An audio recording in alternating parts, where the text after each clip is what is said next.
మనకు ఒక సామెత ఉంది, గుడ్డి కంటే మెల్ల నయ్యం అని. కళ్ళుండి గుడ్డి బతుకు బతికే చాలామంది కంటే మెల్లకన్నుతో యుద్ధం చేసేవాడు 1000 రెట్లు మెరుగు. నేను అసలు తప్పే చేయలేదు అని బుకాయించేవాడి కంటే నేను తప్పు చేశాను, తప్పు ఒప్పుకుంటున్నాను, ఇక మీద నా తప్పు జరగకుండా జాగ్రత్త పడతానని చెప్పేవాడికి మనం సెల్యూట్ చేయాలి. అంతే తప్ప స్వాతంత్రం చింతకాలం అయినా ఎప్పుడేదో ఎడమేదో తెలియకుండా ప్రవర్తించేటటువంటి పుర్ర చెయ్యి బ్యాచ్ ఒకటి ఉంది. వాళ్ళ పురపురేంటో నాకు అర్థం కావట్లేదు. అనంత శ్రీరామ్ ఏం మాట్లాడాడు? ఉన్న విషయం ఉన్నట్లుగా మాట్లాడాడు. కర్ణుడు మీరు దానవీర సూరకర్ణ అనే సినిమా తీసినా, కల్కి అనే సినిమా తీసినా, ఓ ఆచార్య దేవా ఏమంటివి అనంత మాత్రాన్ని ఇదివరకు ఇట్లా చప్పట్లు కొట్టేసేటటువంటి జనరేషన్ కాదు మేము. నిలదీస్తాం, నెగ్గదీస్తాం. అసలు మీరు భారతమే నమ్మరు, కర్ణుడు అంత కావలసినడైపోయాడు మీకు.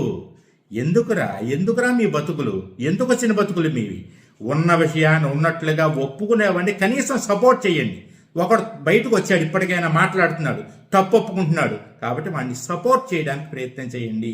మన హిందూ ధర్మాన్ని కాపాడుకుందాం. ఈ పురచేయి బ్యాచ్కి ఏమీ లేదు. హిందూ ధర్మం నాశనం అయిపోవడం కావాలి. ఏదో ఒక రకంగా హిందూ ధర్మం అనేటువంటి జాగృతం అవుతోంది అంటే వీళ్ళు వచ్చేసి అర్జెంటుగా పొల్ల పెట్టేయాలి, ఆ అనంత శ్రీరాముని తిట్టేయాలి.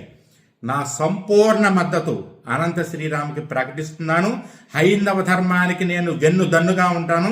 ఈ పుర్రచెయ్యి బ్యాచ్కి ఎప్పుడూ నేను వ్యతిరేకమే. జయం.